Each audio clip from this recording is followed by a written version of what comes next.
Was the lead role, live in relationship ते हुई depend, ऐं हुन सक्सेसफुली हुन में लीड रोल कयईं जेको वैम्प जो रोल हो। पर बेसिकली प्रोडक्शन में एतिरा पैसा न हुया न हुया, यस। आर्टिस्ट ला ख़ास कॉस्ट्यूम्स ठहनि कि जेको चक्कर आहे पैसनि जो उहो सिंधी सिनेमा हाल फिलहाल नथी अफोर्ड करे सघे।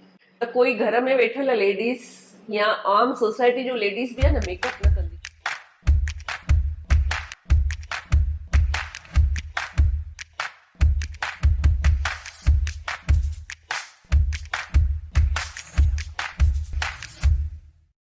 अॼु मूंसां गॾु रितू भाटिया जी आहिनि जेके तमामु मशहूरु स्टेज आर्टिस्ट आहिनि ऐं ऑफकोर्स सिंधी सिनेमा आर्टिस्ट बि आहिनि, स्टेज खां थिएटर खां सिनेमा ते आया, and she is also a fantastic writer.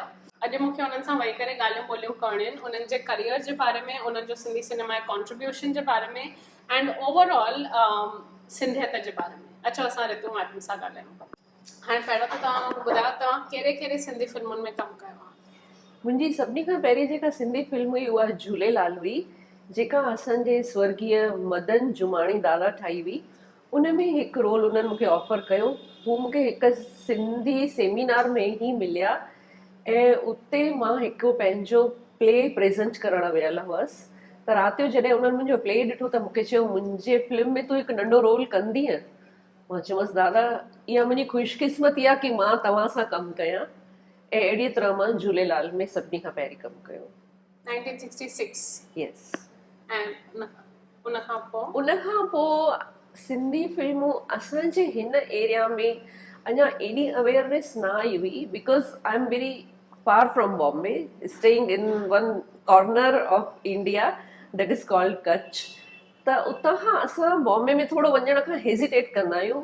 Moreover one more thing was there कि मां गवर्नमेंट जॉब आहे मूंखे, सेंट्रल गवर्नमेंट में मां एम्प्लॉई आहियां, त उन हिसाब सां मां फ्रीक्वेंटली उते वञी शूटिंग्स अटेंड न करे सघण जी न में हुअसि। हा, पाबंदी हुई, मूंखे घर फैमिली हुई, मुंहिंजा 2 ॿार हुआ नंढा, त मां बॉम्बे कॾहिं न वियसि। दादा हिकु ॿ दफ़ो मूंखे ऑफर बि कयो पर मां न वियसि।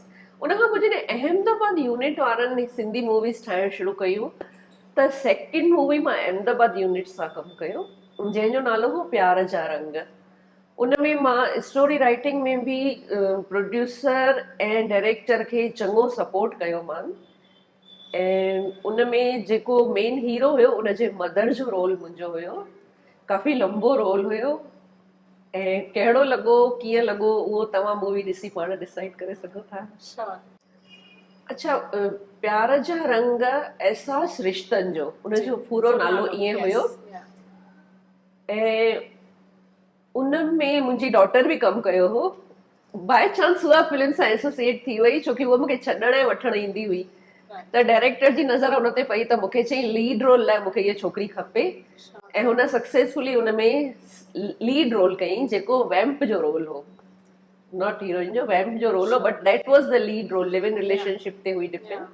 उनखां पोइ मां गोपाल रागानी आहिनि बॉम्बे बेस्ड, उन्हनि जी मूवी संत कंवरराम में कमु कयो, हाणे रिलीज थी। उन में सुठो रोल हू बि मतिलबु मूंखे स्टेज ते ई हुननि ॾिठो हुयो, ऐं जेको मेन लीड रोल हुयो हुन में संत कंवरराम जो रोल जंहिं कयो पे, उन सां मां चङो थिएटर करे चुकी हुअसि, त उनजे थ्रू मां इन मूवी में आयसि। उनखां पोइ हिकु साईं टेऊंराम जी हींअर ठहे वेठी उन्हनि जी, उन में बि मुंहिंजो ठीकु ठाक रोल आहे, गोपाल रागानी जो ई होम प्रोडक्शन आहे।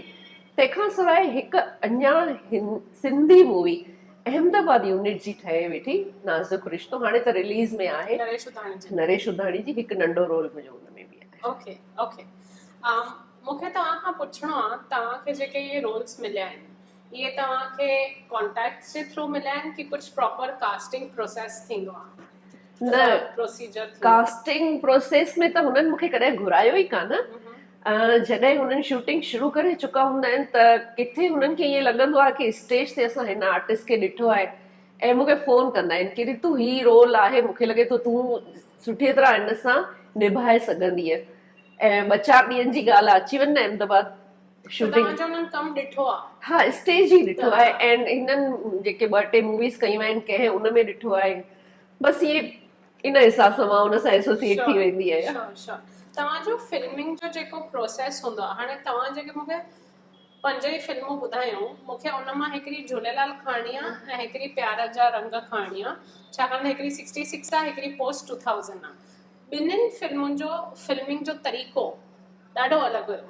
तव्हां मूंखे प्लीज़ पहिरियों पंहिंजे झूलेलाल एक्सपीरियंस जे बारे में ॿुधायो, उन जेको फिल्मिंग हुई उहो कीअं हुयो, मेकअप, कॉस्ट्यूम, सेट, प्लीज़ मूंखे उन्हनि जे बारे में ॿुधायो तव्हांजो एक्सपीरियंस। झूलेलाल अगरि मां भुल नथी कयां त हीअ 66 वारी न हुई, हीअ जेका जुवाणी दादा, जय झूलेलाल, जय झूलेलाल, राइट, उहा हा उहा उन्हनि जी कलर फिल्म हल त भॼी हलो, उनखां पोइ जी आहे। 1990s I was part of that one because Right, okay. in 66 I was very young, just 6 years old. Sure, that's okay. हा त उन में मूंखे दादा सां एज अ फैमिली पर्सन वांगुरु कमु करणु मिलियो।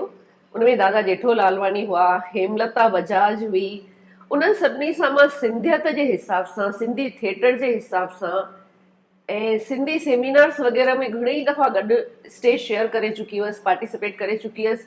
त मां फिल्म पई कयां, अहिड़ो कुझु मूंखे फील न थियो, एज़ इफ असां फैमिली आहियूं, कुझु पाण में आहे न कमु वेठा कयूं। पर मेकअप कीअं हुयो, प्रोफेशनल्स हुया? प्रोफेशनल्स न हुआ चई सघिजे थो, झूलेलाल में त प्रोफेशनल न हुआ चई सघिजे थो। असीं पाण ई पंहिंजो मेकअप कंदा हुआसीं। पोइ कॾहिं दादा खे या कंहिंखे लॻंदो त थोरो अची करे मथां पोचो घुमाए वेंदा हुआ, या चवंदा रितू थोरा वार हीअं करे छॾ न। राइट, त हेयर एंड मेकअप पंहिंजो हा, पंहिंजो ऐं कॉस्ट्यूम्स?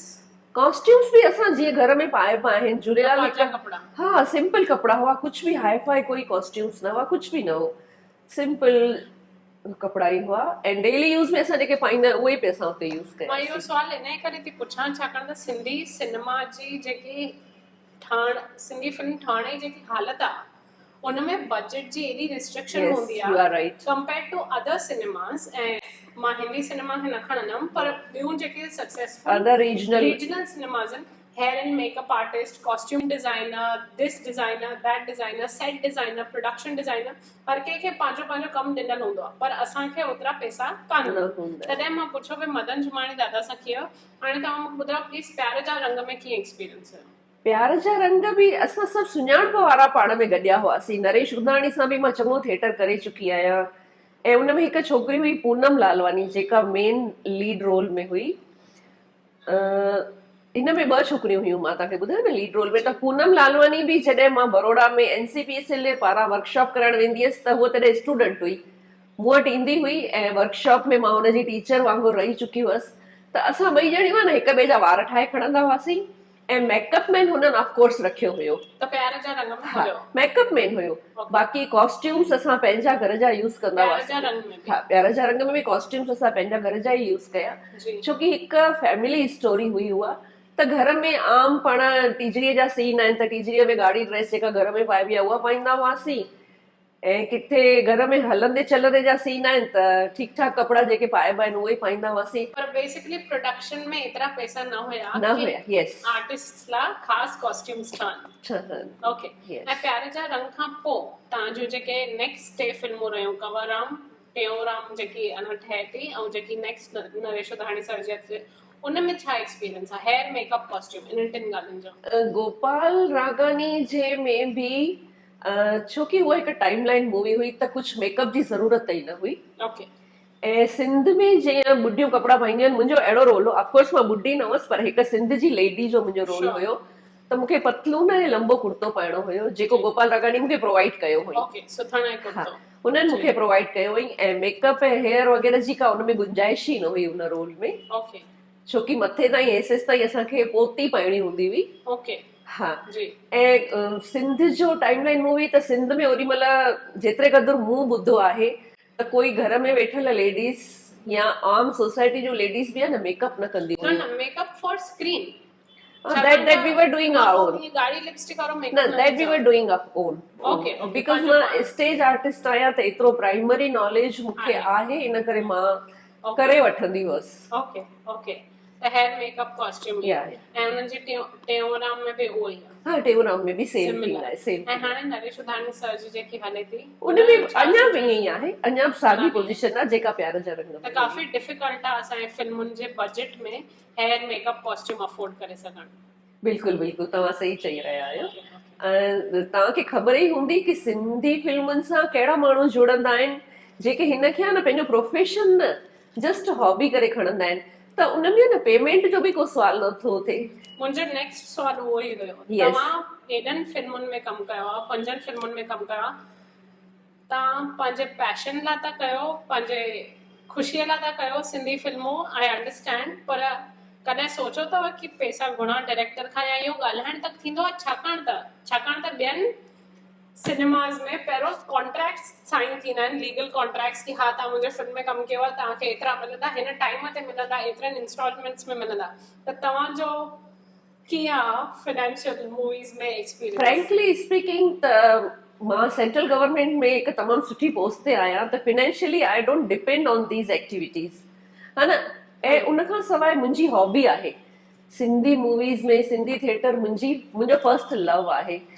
त पुराणे टाइम में त ठीकु आहे कंहिं ऑफर न कयो हूंदो, पर हींअर प्यार जा रंग में असांखे हुननि ऑफर कई हुई, ऐं मूं उन लाइ चयोमांनि न, मां पंहिंजी कम्यूनिटी जी सेवा लाइ वधि में वधि इहो ई करे सघां थी, इन खां वधीक नथी करे सघां। त हिकिड़ो नंढो सो जेको उज़रो हुननि असांखे ऑफर कयो हुयो, मूं उहो इज़त सां हुननि खे वापसि कयो। तंहिं हूंदे बि मूंखे जॾहिं हू गांधीधाम मां 4-6 दफ़ा घुरायऊं, त हुननि मूंखे अचण वञण जा ट्रैवलिंग फेयर ॾिना। ऐं same thing was with Gopal Ragani भाऊ ऑल्सो, उन्हनि मूंखे ॾाढी इज़त सां उन्हनि बि ऑफर कयो कि रितू थोरो कुझु थोरो घणो। मां चयो न भाऊ, सिंधी कम्युनिटी लाइ असां ॿियो कुझु न करे सघिया आहियूं, एटलीस्ट असां एतिरो करणु चाहींदासीं। त मूंखे लॻंदो हिकु नंढो कॉन्ट्रीब्यूशन तव्हांजी हेॾी सुठी सोशल टाइमलाइन मूवी में कई आहे, उहो बि संत कंवरराम जे नाले सां ऐं टेऊराम संत जी जे नाले सां। त मुंहिंजी भावना हुई मां हिन में कुझु न वठो। जी, बिकॉज़ आई थिंक सिंधी फिल्मूं ठहण itself is a very big deal. ठहनि थियूं हाणे उहो तव्हां जहिड़नि आर्टिस्ट जे करे ठहनि थियूं जेके एॾा सदोरा आहिनि, पैसा नथा वठनि, कुझु नखरा नथा ॾेखारनि। ॿियनि सिनेमाज़ में त वैनिटी वैन त हर टीवी शो, रेडियो शो जो हर कंहिं आर्टिस्ट खे आहे, हिते त हिकु आर्टिस्ट लाइ बि वैनिटी वैन जो ॾिसो, वैनिटी वैन जो कीअं सुवाल उथंदो, बिकॉज़ असांजी सिंधी मूवीज़ आहे न, हिकु त तव्हां ॾिठो हूंदो जंहिं सिटी में असीं हलायूं था न, उते असांखे टिकेटूं सेल कोन थियूं थियनि, डोनर्स कठा करणा था पवनि। हिकु शो हिकिड़ो डोनर हलाईंदो, ॿियो शो पासिस थियूं मोकिलणियूं पवनि। ऐं हू मूंखे अञा ताईं त मूं ॾिठो आहे हुननि पंहिंजे घर जा पैसा तोड़िया आहिनि। 100% रिटर्न कंहिं बि कमायो कोन्हे। कमाई त परे ई ॻाल्हि आहे, फुल लॉसेस आहिनि। उन खां पोइ बि वीचारे ठहनि थियूं फिल्मूं, ऐं उन में असां जहिड़ा इस्टेब्लिश्ड, फाइनेंशियली इस्टेब्लिश्ड माण्हू जेकॾहिं पैसनि जो, उज़ूरे जो थोड़ी बि मतिलबु कामना रखंदा, इच्छा रहंदा, त सिंधी फिल्मूं कीअं ठहंदियूं? उहो हिकिड़ो पहलू आहे, but the other side is कि प्रोफेशनली अगरि सिंधी फिल्मुनि खे अॻियां वधाइणो आहे त एवरीबडी नीड्स मनी। अगरि तव्हांखे टैलेंट आहे, यू शुड बी पेड। त मूंखे इहो फाइंड आउट करणो हुयो तव्हां खां इंटरव्यू में कि जेको चक्कर आहे पैसनि जो, उहो सिंधी सिनेमा हाल फिलहाल नथी अफोर्ड करे सघे। मूं ईअं ॿुधो आहे कि नाज़ुक रिश्तो जेका हींअर रिलीज थिए पई, उन में हिननि आर्टिस्ट खे ॾिनो आहे। ओके, उन में जिन आर्टिस्ट खे हिननि ॾिनो आहे उन्हनि क़बूल कयो आहे। ऐं के ॿ-4 असां जहिड़ा हुआ, उन्हनि इज़त सां उहो रेस्पेक्टफुली उन्हनि खे रिटर्न कयो आहे। ना of course it's also personal opinion, छाकाणि त Sindhi cinema is more like a community cinema. असां पंहिंजे कम्युनिटी लाइ था ठाहियूं, ॿियनि वांगुरु बिज़नेस लाइ नथी ठहे फिल्म कि एतिरा शोज़ हलंदी, एतिरे में कमाए वठंदी, एतिरनि शोज़ में। शोज़ जी था ॻाल्हि कयूं, फिल्म रिलीज जंहिं महिल थींदी आहे, हिकिड़ो यूजुअली तरीक़ो हूंदो आहे फिल्म रिलीज खां अॻु प्री रिलीज पार्टी ऐं पोइ पोस्ट रिलीज पार्टी। छा इहे सभु कॾहिं थींदा आहिनि या तव्हांखे रिलीज लाइ प्रीमियर्स थींदा आहिनि? तव्हांजो छा एक्सपीरियंस रहियो आहे? असांजो प्री रिलीज पार्टीज़ बि थियूं आहिनि ॿिनी टिनी हींअर वारनि मूवियुनि में, ऐं पोस्ट रिलीज पार्टीज़ बि थियूं आहिनि जंहिंमें हुननि असांखे तमामु सुठी तरह सम्मानित कयो आहे। असांखे शहर जे सुठनि माण्हुनि पंहिंजे पंहिंजे पारां गिफ्ट ॾिनियूं आहिनि, शॉल्स पातियूं आहिनि। ऐं मूंखे लॻंदो आहे असांजो वॾे में वॾो जेको रिटर्न आहे उहो ई आहे कि असांखे सोसाइटी अॼु सुञाणे थी आर्टिस्ट जे नाले सां। असांजो कमु हुननि खे मूवी में पसंदि अचे थो ऐं असांखे स्टेज ते घुराए करे हेॾो सम्मानित कनि था। ऐं जंहिं बि शहर में घुराइनि था, उते जा जेके बि सिंधी कम्युनिटी वारा माण्हू आहिनि, उहे बि असां सां मिलणु चाहिनि था, असांखे पंहिंजे पारां कुझु न कुझु गिफ्ट ॾियणु चाहिनि था। त पैसे खां वॾो इहो रिटर्न मां मञींदी आहियां। Right, recognition. Yes, recognition. Absolutely. Okay.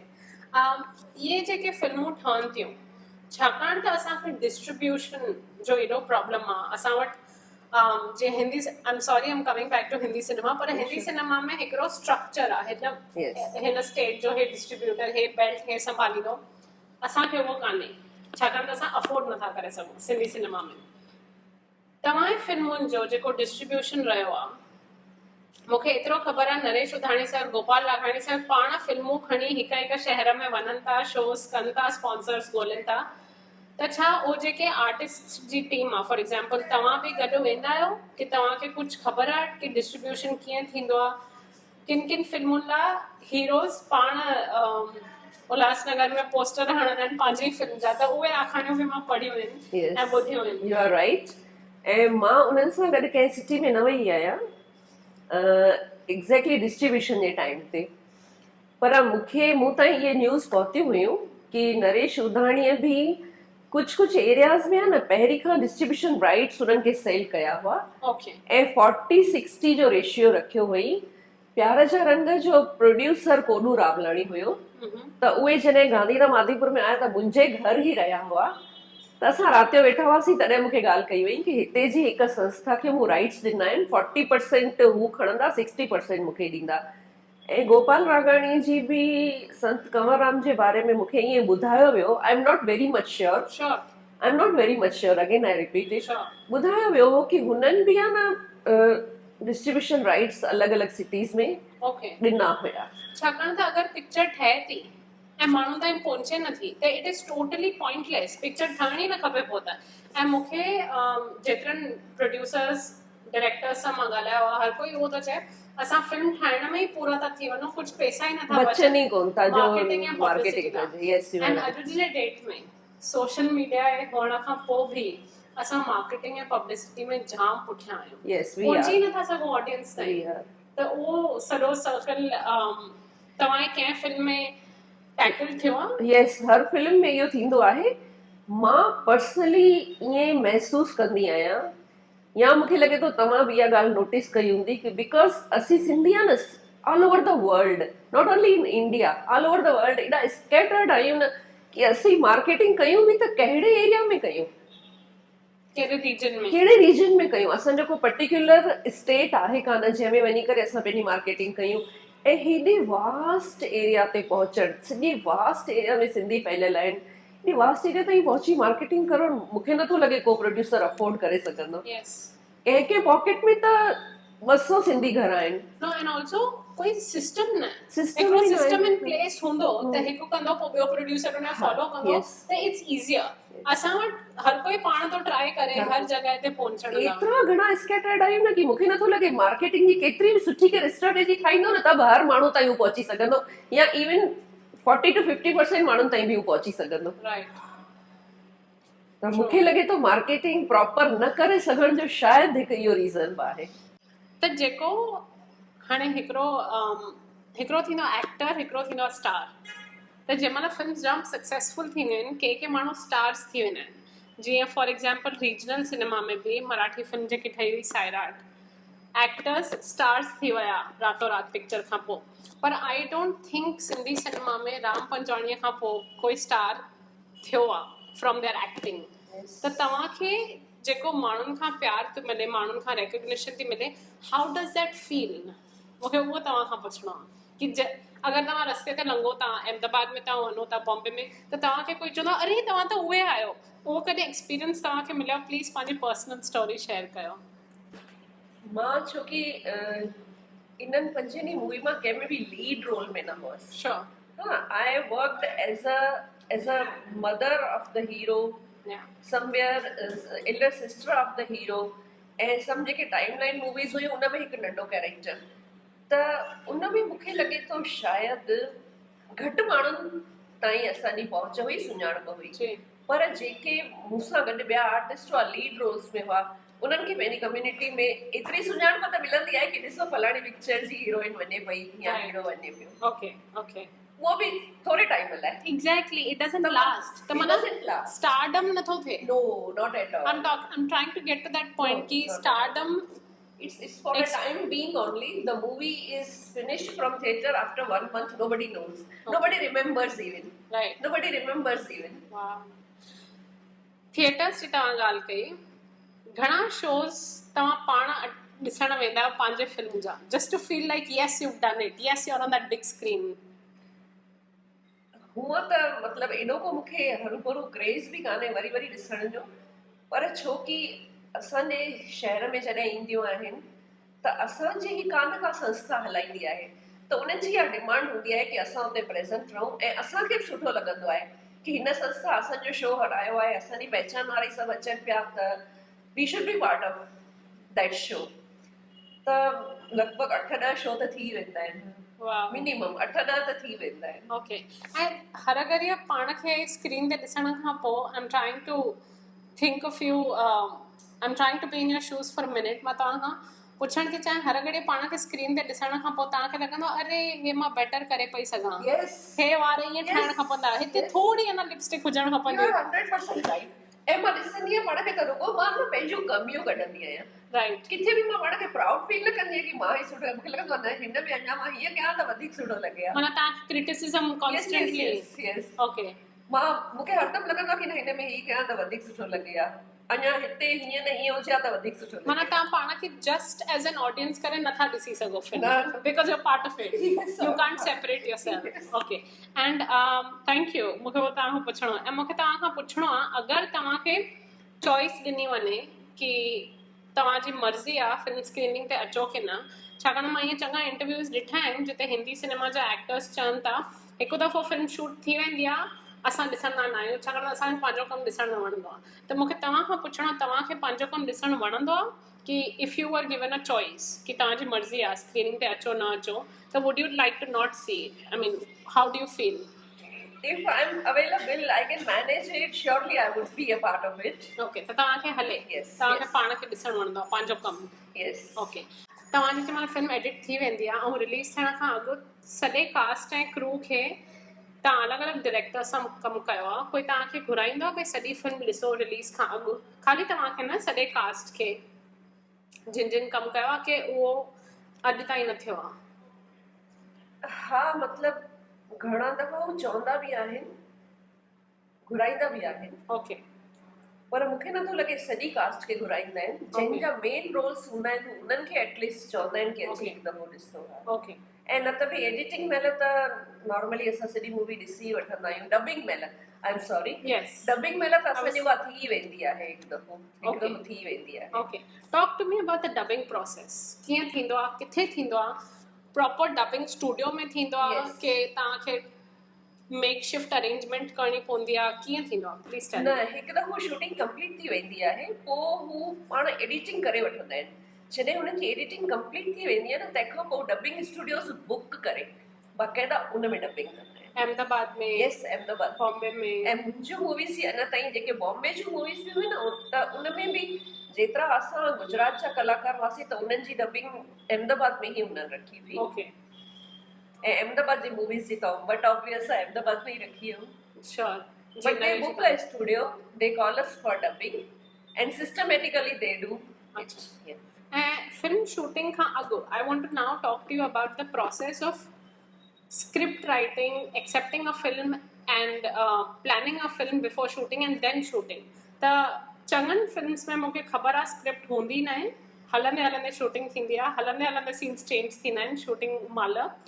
तव्हांजो जेको एक्सपीरियंस आहे 4-5 फिल्म्स जो, उन्हनि में तव्हांखे छा स्क्रिप्ट ॾिनो हुयो बिफोर हैंड, तव्हांखे चयो हुयो तव्हांजा कहिड़ा कहिड़ा सीन्स आहिनि ऐं छा उन्हनि लाइन्स उन्हनि डायलॉग्स ते हो स्टिक थिया कि थोरो घणो चेंजिस थिया, कीअं हुयो प्रोसेस? मूंखे स्क्रिप्ट त ॾिनी वई हुई बाक़ाइदा ॿुधायो वियो हो कि ही तव्हांजो रोल आहे, पर ऑन द स्पॉट उन में असां एडिशन बि कंदा वियासीं, ऑल्ट्रेशन बि कंदा वियासीं। 5 फिल्म्स में स्क्रिप्ट ॾिनी वई ॾिनी वई हुई ऐं उन ते स्टिक थिया? हा उन ते स्क्रिप्ट ते स्टिक थिया, बट डायलॉग्स में ओॾी महिल थोरा एडिशन ऑल्ट्रेशन हलिया। श्योर उहे त नॉर्मल आहिनि। जी जी okay but script was there and you were clear कि हे मुंहिंजो कमु आहे? Yes I was very clear कि मूंखे हेतिरो कमु करिणो आहे, ही कमु करिणो आहे। घणो वक़्तु अॻु स्क्रिप्ट ॾिनी हो? 1 ॾींहुं अॻु कि थोरो? प्यार जा रंग में थोरो लंबो रोल हुयो त मूंखे हुननि अॻु में स्क्रिप्ट बि मोकिली हुई ऐं गाननि जी सीडी बि मोकिली हुई जीअं मूंखे प्रॉपर आइडिया लॻी सघे। बाक़ी ॿियुनि फिल्मुनि में मुंहिंजो रोल कंपेरेटिवली थोरो नंढो हुयो, त मूंखे जॾहिं शूटिंग लाइ इनवाइट कयऊं त मां उते पहुतसि ऐं मूंखे हथ में स्क्रिप्ट ॾिनी। अच्छा, सो ऑन द स्पॉट किथे किथे Yes. ऐं किथे किथे थोरो Yes. एडवांस में, so you can plan. Yes. त तव्हांखे काफ़ी वेरिड एक्सपीरियंस रहियो आहे सभिनीनि जो। आहे थोरो Directors थोरो जो। थोरो एक्सपीरियंस आहे, बट थैंक गॉड कि थोरो थोरो एक्सपीरियंस मिली करे कुझु ठही वियो आहे। Sure, of course. तव्हां मदन चुमाणी दादा, नरेश उधाणी सर ऐं गोपाल राघाणी सर सां कमु कयो आहे। टेल मी अबाउट उन्हनि जो प्रोसेस, टिनिनि जो कमु करण जो तरीक़ो कहिड़ो आहे, थोरो उन जे बारे में प्लीज़ मूंखे ॿुधायो, लाइक एज अ डायरेक्टर हो कीअं आहिनि, सेट ते कीअं आहिनि। दादा मदन जुमाणी लाइ त मूं वटि वर्ड्स कोन्हनि कि मां उन्हनि जे कम जे बारे में कुझु चई सघां। जस्ट मां उन्हनि खे ॾाढो वॾो स्टेज आर्टिस्ट ऐं डायरेक्टर मञींदी हुअसि। तंहिंखां पोइ गोपाल राघानी बि हिकु तमामु तमामु क़ाबिल डायरेक्टर आहिनि। ॾाढो मज़ो आयो उन्हनि सां बि कमु करण में। नरेश उधाणी ठीकु आहे, हाणे नओं नओं आयो आहे, हर कंहिंजी पंहिंजी पंहिंजी स्टाइल, काफ़ी महिनत था कनि। काफ़ी महिनत कनि था। I was comfortable with all three. पर रड़ियूं कंदा आहिनि कि प्यार सां सम्झाईंदा आहिनि, कीअं उनजो प्रोसेस कीअं आहे, तव्हांखे सेट ते कीअं फील थींदो आहे? न, मां अञा ताईं उन्हनि खे प्यार सां सम्झाईंदे ॾिठो आहे। ओके, ॿिन्हिनि खे? हा, ॿिन्ही खे टिनी जी, खे जी। प्यार सां सम्झाई। रड़ियूं कंदे लॻभॻि मुंहिंजो एक्सपीरियंस घटि आहे, जी। बिकॉज़ जॾहिं असांजी शूटिंग हूंदी आहे त मुंहिंजी नॉर्मली अञा ताईं जेका शूटिंग रही आहे मेन स्टार सां गॾु ई रही आहे, त ओॾी महिल त मूं अहिड़ो को माहौल ॾिठो कोन्हे। ऐं घणा टेक्स थींदा आहिनि यूजुअली हर सीन जा? Hardly 4-5, hardly okay 4-5। Okay sometimes it's okay in 2 shorts even. Okay. या ऐं तव्हांजे एक्सपीरियंस में मूंखे तव्हां खां पुछणो आहे, तव्हांजो मोस्ट फेवरेट सीन शूटिंग जो सभिनी फिल्मुनि मां ओवरऑल कोई बि हिकु सीन जेको तव्हांखे हिकदमि दिमाग़ में वेठल हुजे, दिलि में वेठल हुजे? मुंहिंजे दिलि खे संत कंवरराम जे रोल में संत कंवरराम जेको मूंसां इंटरेक्टिव डायलॉग्स थिया हुया उहे ॾाढा सुठा लॻा। ऐं प्यार जा रंग में जॾहिं मां पंहिंजी नुंहुं, जेका छोकिरी मुंहिंजी नुंहुं जो रोल करे वई हुई, उनजो घर टुटण जे वर्ज ते आहे ऐं मां उनखे कीअं थी कंसोल कयां, कीअं थी उनखे सम्झायां, उहो रोल मूंखे पसंदि आहे। दिलि ते लॻो तव्हांखे। हाणे मूंखे तव्हां खां पुछणो आहे, पिक्चर पूरी थियण खां पोइ, पिक्चर जी स्क्रीनिंग्स पूरी थियण खां पोइ तव्हां सां कॾहिं माण्हू पुछंदा आहिनि भई कीअं रही पिक्चर या तव्हांजो छा रोल हुयो, कि it's totally out of sight out of mind? न, ईंदा आहिनि, पुछंदा आहिनि, बिल्कुलु पुछंदा आहिनि, बिकॉज़ सिंधी जेके सिनेमा आहे न उन में तव्हां नोटिस कयो हूंदो कि every non person is associated with the movie. ऐं जिते असां जेकी शूटिंग बि जंहिंजे स्पेस ते स्पॉट्स ते कयूं था न, उहे बि किथे न किथे रिलेशन्स ते उहे स्पॉट्स वरितल हूंदा आहिनि। त उहे माण्हू बि आहिनि, हा उहे माण्हू बि आहिनि, many times without any cost, not even concession, त they feel themselves associated to the movie. Right. So it truly becomes a community cinema. Yes. You know, So they come, they appreciate us. They appreciate us. They invite us to their home to be part of dinner with them, and they introduce us to their family members. Okay. Yeah. Picture पूरी थियण खां पोइ भी Yes. Memory में रहे तो Yes. माण्हू। Okay. Yes. मूंखे तव्हां खां पुछणो आहे, तव्हां कैमरा जे हिन साइड रही चुका आहियो, तव्हां एक्टिंग कई आहे कैमरा जे अॻियां, कुझु प्लान्स कैमरा जे पुठियां जा, डायरेक्शन जा, प्रोडक्शन जा, एडिटिंग जा? हा, मां जंहिं सेंट्रल गवर्नमेंट में जॉब कंदी आहियां उन्हनि जे पारां सॼो इंटरनेशनल ट्रेड फेडरेशन आहे हिकिड़ो, उन सां असां जुड़ियल आहियूं। त उन्हनि जे लाइ न मूंखे हिकु एड्स ते हिकु मूवी ठाहिणी हुई। मूं एड्स ते हिकिड़ो नाटक लिखियो हुयो ऐं असां उनखे चङा दफ़ा स्टेज करे चुकासीं। कहिड़ी भाषा में? उहो मां हिंदीअ में लिखियो हुयो तॾहिं। Sure. त उन्हनि लाइ उहो नाटक ॾिसण खां पोइ मूंखे ईअं ऑफर आई कि तव्हां असांखे हिन जी CD ठाहे करे ॾियो। त उन नाटक खे मां पाण डायरेक्ट करे ऐं पाण उनजी CD प्रोडक्शन कई हुई, जेका कि लंडन ITF में बि हलाई वई आहे। इंडिया जे बि जेतिरा बि मेजर पोर्ट्स आहिनि उन्हनि सभिनी जे अवेयरनेस प्रोग्राम में उहा एड्स ते हिकिड़ो नाटक आहे, उहो हलायो वेंदो आहे। तंहिंखां पोइ हींअर ताज़ो 1.5 साल अॻु ई हिकु अञा नाटक हुयो, उहो बि मुंहिंजो ई डायरेक्ट कयल हो, मुंहिंजी ई CD ठाहियल आहे, जेका NCPSL वारनि ख़रीद कई हुई, उन्हनि जे लाइ असां प्रोड्यूस कई हुई। नालो? The drama is written by दादा जेठू लालवानी। हाणे तव्हांखे असांजे मुंहिंजे जनरेशन लाइ, मूंखां पोइ वारी जनरेशन लाइ, प्रेज़ेंट जनरेशन लाइ, अगरि उन्हनि खे सिंधी सिनेमा में कमु करणो हुजे, सिंधी सिनेमा में एंटर थियणो हुजे, त तव्हांजो छा मैसेज आहे? And this sounds very wrong but is it worth it? अगर वो पैसा ना अचण चाहिनि त उहो न एडवाइसेबल, ग्लैमर लाइ अचण चाहिनि उहो बि ॾाढो घटि आहे। I think not fruitful fruitful Glamour definition लाइ। Is very subjective. हा ग्लैमर लाइ, स्टारडम लाइ थोरो महिनत करणी पवंदी। आई एम नॉट सेइंग कि कुछ भी न मिलंदो, but according to me I think जेको बि कमु हूंदो सिंधी सिनेमा में उहो पंहिंजे पैशन लाइ आहे, पंहिंजे ख़ुशीअ लाइ। तव्हांजो छा मैसेज आहे?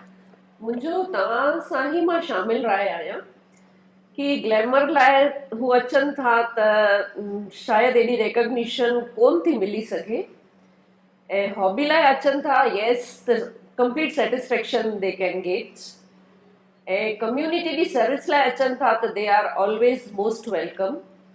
But also Sindhi cinema needs people. या नीड्स पीपल, पर अॼुकल्ह छा थो थिए, का बि छोकिरी हिकु मूवी में अगरि लीड रोल में अचे थी न त डायरेक्टर्स हुनखे, मुंहिंजो जेतिरे क़दुरु मूं अञा ताईं ॾिठो आहे, त नेक्स्ट में लीड रोल में हुनखे रिपीट नथा कनि। They every time they want a fresh face. And why do you think that's the case?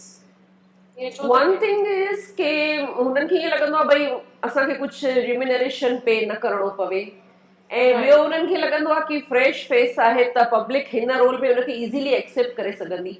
Right, okay, काफ़ी रीज़न्स आहिनि। हा, काफ़ी रीज़न्स। वापस ॾियूं त पाण खे वॾो न सम्झे। यस, ओके ओके। ऐं ॿियो आहे कि पब्लिक बि हिकु डिफरेंट तरह जी स्टोरी आहे त उनखे ॾिसो, कम्युनिटी ॾाढी नंढी आहे, ॾाढा घटि माण्हू इनखे ॾिसण वारा आहिनि, त उनखे लॻंदो आहे हिकु रोल में जंहिं पब्लिक उनजी जेका इमेज ठाही आहे उनखां हटी करे शायदि ॿी इमेज उनजी एक्सेप्ट न करे। पर इहो तेसिताईं ब्रेक न थींदो जेसिताईं एक्सपेरिमेंट न थींदो। इहो हिंदी सिनेमा एक्टर्स बि इंटरव्यूज़ में चयो आहे कि असांखे डायरेक्टर अगरि हिकु दफ़ो रोमांटिक मूवी में ॾिसे थो त चए थो तूं हिन में करे ई न सघंदी, ऐं पोइ उहो परसेप्शन तोड़णो थो पए। ऐं रही ॻाल्हि रेम्यूनरेशन जी, असां जेको स्टार जे बारे में ॻाल्हायो, स्टार छॾियो कोई सुठो एक्टर बि न थी सघंदो अगरि उहो वापसि सिनेमा में ईंदो ई न त। ऐं मेल आर्टिस्ट हिननि खे घटि था मिलनि, तमामु घटि था मिलनि, त मेल वरी बि रिपीट थियनि था। पर छोकी अॼु का हिकु छोकिरी ॾिसे थी कि हिन छोकिरीअ खे त हिन मूवी में ॾाढी घणी साराह मिली आहे, ॾाढो सुठो रोल कयो आहे, त हूअ साम्हूं खां ईअं न ॿी मूवी जॾहिं हुनजी न्यूज़ पेपर में अनाउंस थिए थी या कंहिं रिलेशन जे द्वारा हुनखे ख़बर पए थी, त उहो साम्हूं खां वञी करे हुनखे ऑफर करे थी भई मां हिन में कमु करण लाइ तयारु आहियां, त ऑब्वियसली हू पुराणी खे छॾे करे नई खे खणनि था। फीमेल रोल में असां वटि अवेलेबिलिटी सुठी आहे। हिकु मूवी में सपोज कंहिं हिकु छोकिरीअ कमु कयो आहे, उनखे सुठी सक्सेस मिली आहे ऐं हू उन मां फेमस थी आहे, त उनखे ॾिसी ॿी जेके हॉबी रखनि थियूं उहे इंस्पायर थियनि थियूं कि अगरि हीअ करे सघे थी त मां बि कयां, उनखे इहो मतिलबु शौक़ु जागे थो। त ॿी मूवी जॾहिं अनाउंस थिए थी न सेम डायरेक्टर जी या ॿिए कंहिं डायरेक्टर जी बि, इवन हुननि खे ख़बर पए थी त हू साम्हूं खां वञी अप्रोच कनि थियूं कि मां तव्हांजी मूवी में कमु करण लाइ रेडी आहियां विदाउट एनी रिम्यूनरेशन, फाइनेंशियल एब्लिगेशन। तो पाणी चाहता पैसा न खपनि। हाँ, त हुननि खे फ्रेश फेसिस जॾहिं एवरी टाइम एतिरा अवेलेबल आहिनि, साम्हूं खां अप्रोच कनि था, त why should they repeat old one, specially in a central role. Why should they repeat? छाकाणि त मूंखे तव्हां खां इन क्वेश्चन जे बारे में बि पुछणो हुयो भई एक्टिंग करण इज़ अ स्किल। माण्हू FTI वेंदा आहिनि, एक्टिंग स्कूल्स वेंदा आहिनि, वर्कशॉप्स थींदा आहिनि ख़ासि इहो कमु सिखण लाइ। त असांजो जेको ऑलरेडी वेचारी सिनेमा ॾाढो ॾुखियनि तरीक़नि सां हले थी, त उनमें घणो स्कोप आहे कि ट्रेन्ड एक्टर्स खपनि। तव्हां त थिएटर आर्टिस्ट आहियो, I have no doubts about your skills, पर मां तव्हां खां पुछां थी कि घणनि ॼणनि जो एक्चुअली टैलेंट आहे जेके सिनेमा में ॾिसण था अचनि। I don't mean to demean them, पर माना पैशन हिकु जॻह ते आहे, पर हिकिड़ो जेको स्किल सेट डेवलप थींदो आहे वर्कशॉप्स जे थ्रू, सिखण जे थ्रू, उन जे बारे में तव्हांजो छा राय आहे? फ्रेंकली स्पीकिंग त सिंधी अञा ताईं जेके मूवीज़ ठहियूं आहिनि उहे आहे न एक्टिंग जे मामले में, परफेक्ट आर्टिस्ट जे मामले में एॾियूं डिमांडिंग बि कोन आहिनि। राइट, असां स्टैंडर्ड पाण ई घटि था कयूं। पाण ई घटि था, हुननि खे नओं माण्हू मिले थो, हू चवनि था असां हिनखे सेखारे छॾींदासीं, ऐं पोइ उहो 100% जी लेवल ते न बि पहुचे थो, 50% ताईं बि पहुचे थो न, त देसे की चलेगा। चवंदा न वेचारे खे छॾेसि, ऐं हलाइनि था, हले पियो। राइट, त कमु हले थो, because it is free of cost. त किथे न किथे त तव्हांखे कॉम्प्रोमाइज़ करिणो पवंदो न Quality में। यस क्वालिटी में। ऐं तव्हां पाण इहा ॻाल्हि नोटिस कई हूंदी कि असां अञा मराठी मूवीज़ इवन आई से I am staying in Gujarat Gujarati movies में बि जंहिं लेवल जी असांखे एक्टिंग मिले थी न सिंधीअ में we don't expect that much. Right त ओतिरो त न्यू फेसिस उन्हनि खे ॾेई था वठनि जेकॾहिं उन्हनि खे घड़ी घड़ी डायरेक्टर तमामु सुठो ट्रेन करे थो ऐं पीस मील्स में उन्हनि खे सेखारे थो त 50% दे आर गिविंग असां अॼु ताईं माना फुल 100% ॾिनो बि न एफर्ट। मूंखे लॻे थो हिकु ॿिनि छोकिरियुनि खे छॾे करे 80% खां वधीक ते कोन पहुतियूं आहिनि। ओके हिकु ॿ ई पहुतियूं आहिनि 80 ते बि हिकु ॿ पहुतियूं आहिनि। जी जी जी ऑफ कोर्स। लंडन में हैरो एरिया में मां रहंदी हुयमि, उते हिकिड़ो सफारी सिनेमा हुयो, उते हिकु शो थियो हुयो गुजराती फिल्म छेलो कुछ छेलो Divas Chhello Divas Chhello Divas what's wrong turn Raju. Wrong turn actually Chhello Divas आहे उहा अञा ताईं नंबर 1 ब्लॉकबस्टर मूवी आहे गुजराती जी। पर मां wrong Wrong turn Turn Raju, it was nominated. Yeah, it was nominated in awards. हाँ, Yes. मां रॉन्ग टर्न Yes. राजू ने सफारी सिनेमा में ॾिठी, हिकु ई शो थियो। आई थिंक जेकी एक्ट्रेस हुई उहा लंडन जी हुई ऐं शूटिंग हिते थी। कच्छ जो इहा कच्छ जो प्रोडक्शन आहे if I'm not Right. mistaken. ॾाढी Wrong Turn ज़बरदस्त Raju. एक्टिंग हुई। Yes, yes, त yes. आई थिंक असां पंहिंजो स्टैंडर्ड ई एक्सपेक्ट नथा कयूं कि यार वधीक इन खां न मिलंदो या त बस एतिरी बस बेस्ट आहे। We are compromising. We are compromising. That's all. We So are we're making compromising do with what with we are. our limited resources. Rather, we can say with our limited resources, we are compromising. But even with limited resources, if we aim for higher, I think असां पहुंची सघूं था, अञा थोरो घसे सघूं था पंहिंजे। Yes, we can get. We can Editing get. खे- Obviously, we get. We get. We'll get. We'll If we get. aim high. पर असां में न स्टैंडर्ड्स एॾा उन लेवल ताईं आंदा ई कोन्हनि। जी जी थैंक यू इन इंटरव्यू लाइ पंहिंजी दिलि खोले असां सां पंहिंजा राया शेयर करण लाइ। आई एम श्योर ऑडियंस खे ॾाढो वणियो हूंदो इहो interview. Thank you so much, Bhavna. In this younger age, you are doing so much. I'm really inspired with you, and my all the best to you. Thank you so much. It was a pleasure having you. Thank you for watching this interview. I have had the most amazing time interviewing her. मुंहिंजो पहिरियों दफ़ो हुयो कि Sindhi cinema जे artist सां वेही करे interview करण, उहो बि a very strong lady who has opened her heart up, पंहिंजी दिलि खोले मूंसां ॻाल्हायो। If you like this video, please हिन वीडियो खे thumbs up ॾियो, हिन चैनल खे सब्सक्राइब कयो, उन पासे वारी घंटी वॼायो, नोटिफिकेशन बेल, ऐं कमेंट्स में ॿुधायो तव्हांखे इहो वीडियो कीअं लॻो। जेसि ताईं असां ॿिए वीडियो में मिलूं, बाय। मां रितु भाटिया स्टेज आर्टिस्ट ऐं राइटर हिकु नंढो मैसेज पंहिंजी कम्युनिटी खे ॾियणु चाहियां थी। Sindhi film festival YouTube channel खे प्लीज़ सब्सक्राइब कयो ऐं सिंधियत सां ऐं सिंधी सिनेमा जी डेवलपमेंट सां जुड़ो, पंहिंजो पाण खे ऑनर्ड फील करायो। Thank U.